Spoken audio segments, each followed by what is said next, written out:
The Spectral Agent by Jan Harrington.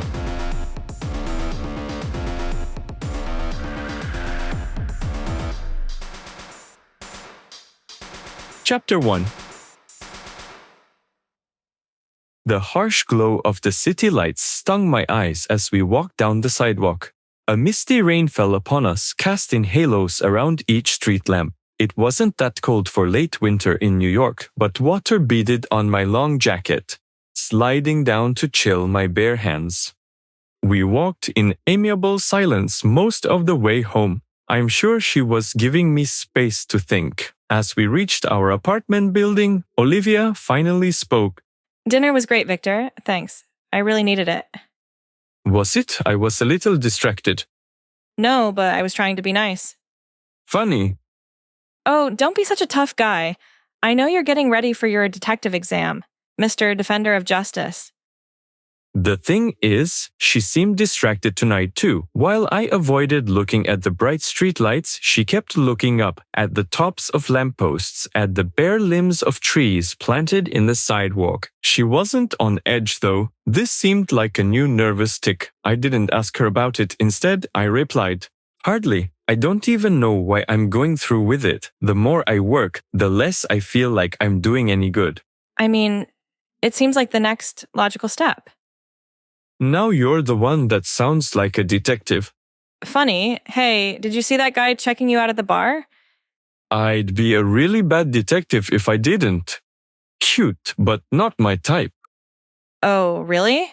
What is your type, Victor? I'm still trying to figure that out, I muttered, taking this long to realize I was too focused on myself tonight. I changed the subject. "I'm sorry they fired you. They're jerks. Should I go arrest them?" She started digging in her purse. "What are you doing?" I asked. Looking for my phone so I can give you the address. Funny. Yeah, you're right. You can't just arrest a mom like that. How about her kid then? No, he's sweet. Weird, but sweet.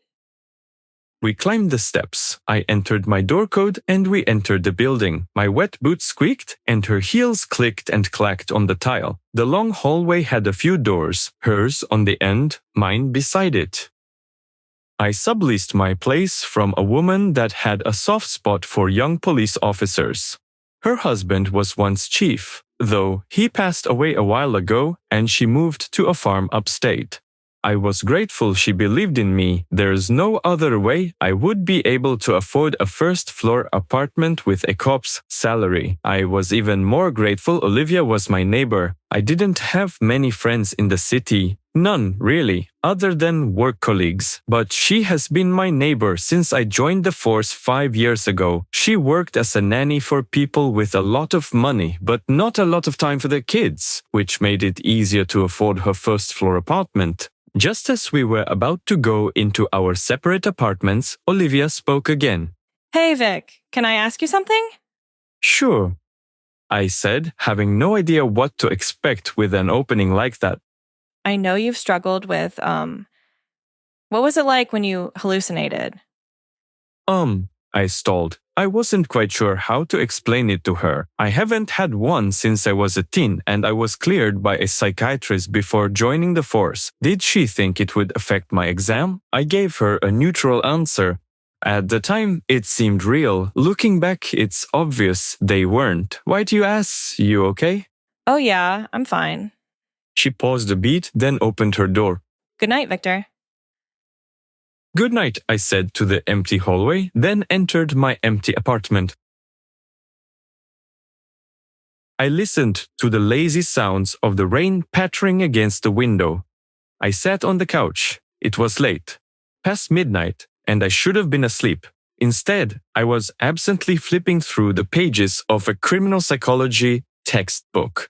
The detective exam was next week, so I needed to study. I liked psychology. It was my major, but I somehow ended up in law enforcement. I often read the familiar pages to quiet my mind, though it never really worked. Suddenly, a scream shattered the stillness. I froze. The sound was blood-curdling and raw, tearing through the thin walls. It wasn't distant. This came from next door. It sounded like it came from Olivia's apartment. For a split second, I didn't move, hoping it was just a trick of my overworked mind. Then a gunshot followed, loud and unmistakable.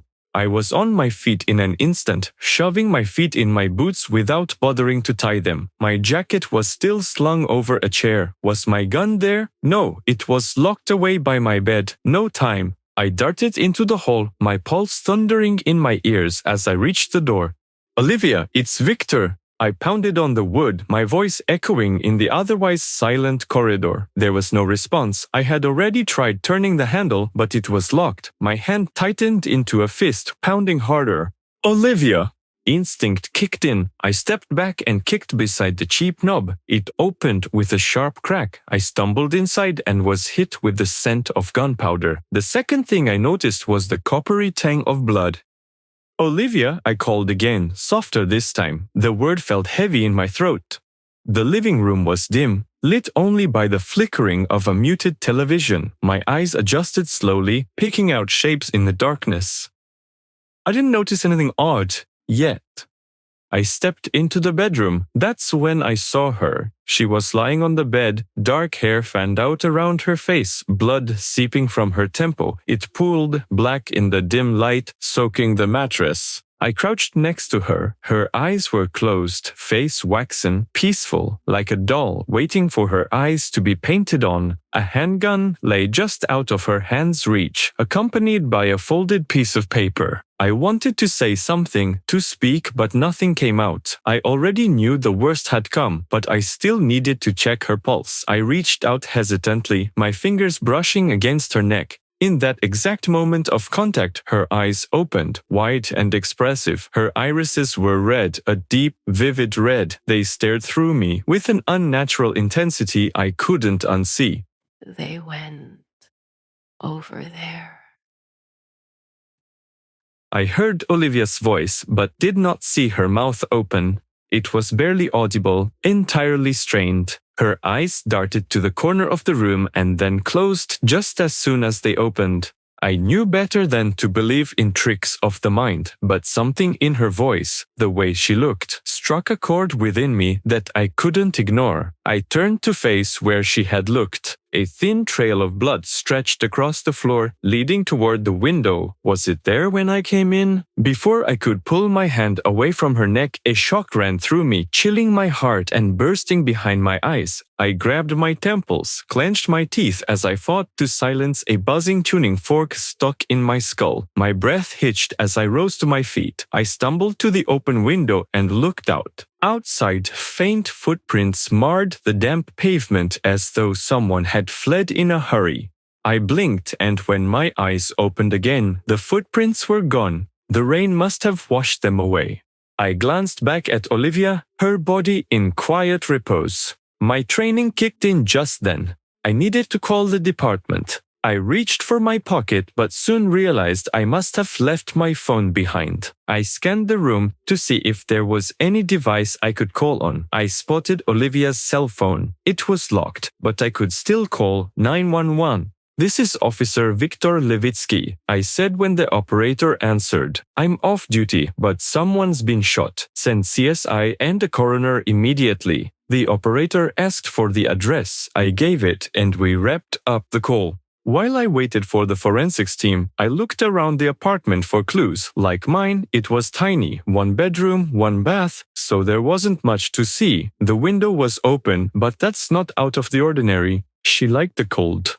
Nothing else looked out of place in her bedroom other than, of course, her body lying on the bed. I didn't want to disturb the scene any more than I had already, so I used my elbow to push open the bathroom door. Nothing. The combined living room and kitchenette were the same. Nothing unusual. By all accounts, this looked like a suicide. I looked back at the bed. The note was there. A tightness gripped my chest. I didn't want to read it. I didn't want to know. But the stupid detective in me had to. My trembling hand reached for it. It was short. "I can't take it anymore. I'm sorry." I was just talking to her hours ago. She wasn't broken, upset, sure, she lost her job. But this, the note was a cliché. I let it slip from my fingers as I backed away and started pacing, heart pounding. This didn't add up. And her eyes, what was that? A knock startled me. The forensics team was in the open doorway. It had only been half an hour, but it felt like an eternity. I moved out of the way into the corner and stood, arms crossed, watching as they processed the scene. At first, I spoke only when asked questions. Steve glanced at me with a look of mixed concern and professional detachment. Appreciate the call-in, Levitsky, he said, flipping through a small notepad. You sure you didn't hear anything before the scream? I shook my head. Nothing. It was quiet. He frowned, his gaze shifting toward the body. Looks like a suicide. Gun's right there. No sign of forced entry. Other than you breaking in, of course. He stared at me with a lifted, accusatory eyebrow. It doesn't feel right, I said, almost automatically. So you think it was a murder? You think she screamed before killing herself? You know, most victims are killed by people they know. I stared back, ignoring his bait. I knew these cop games and I wasn't going to play them. Steve shrugged. He then tried to rationalize. People do weird things when they're panicked. You know that. It's probably nothing, but we'll know more after forensics does their thing. Probably nothing. The words circled in my head. Something about the scene tugged at the edges of my perception. An itch behind my eyes that I couldn't scratch. I couldn't shake the feeling that this wasn't just a botched robbery or a panicked act of despair. Dawn was breaking over the city by the time the team cleared out. I gave my statement and retreated to my apartment, but sleep was impossible. The image of Olivia's flashing eyes stayed with me, a nagging sense of unfinished business keeping me restless. So I headed out for a cup of coffee. I walked towards my precinct's office with a second cup of coffee in one hand. The first cup tasted like grief, the second, remorse. With my other hand, I held my black coat tight against the cold. The sidewalks were slick from last night's rain, glinting under the morning sun. Food carts fired up on corners, already drawing crowds. Horns blared as a man cursed at a taxi. Life moved on, but I didn't. Not really. My mind kept replaying Olivia's last words. They went over there.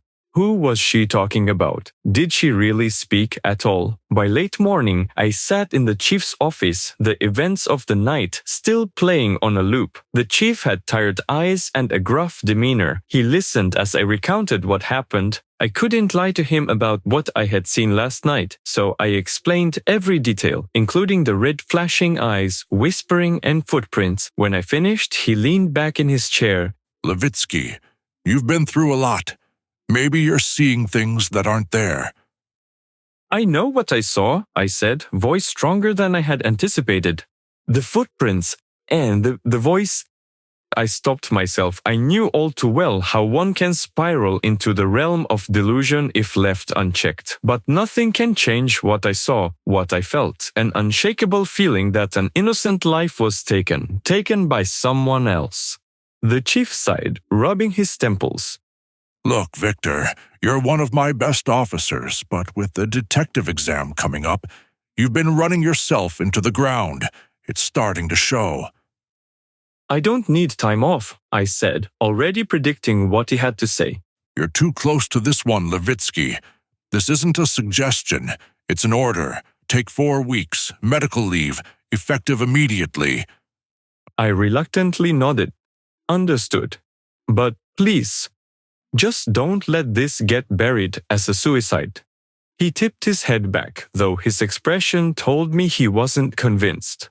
I stepped into the hallway, the door closing behind me. I took a deep breath, feeling the weight of the conversation settle in my chest. Just as I started to walk away, a faint sound stopped me in my tracks. Through the office door, I heard the chief pick up the phone. His voice was low, but his words were unmistakable.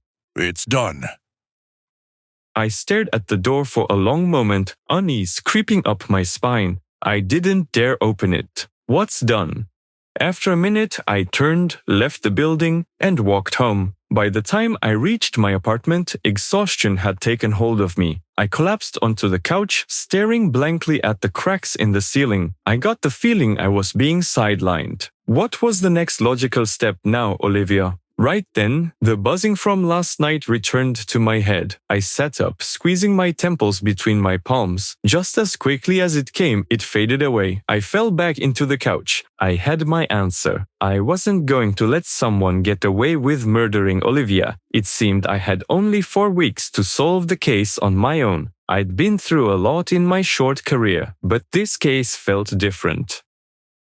It felt wrong, very wrong.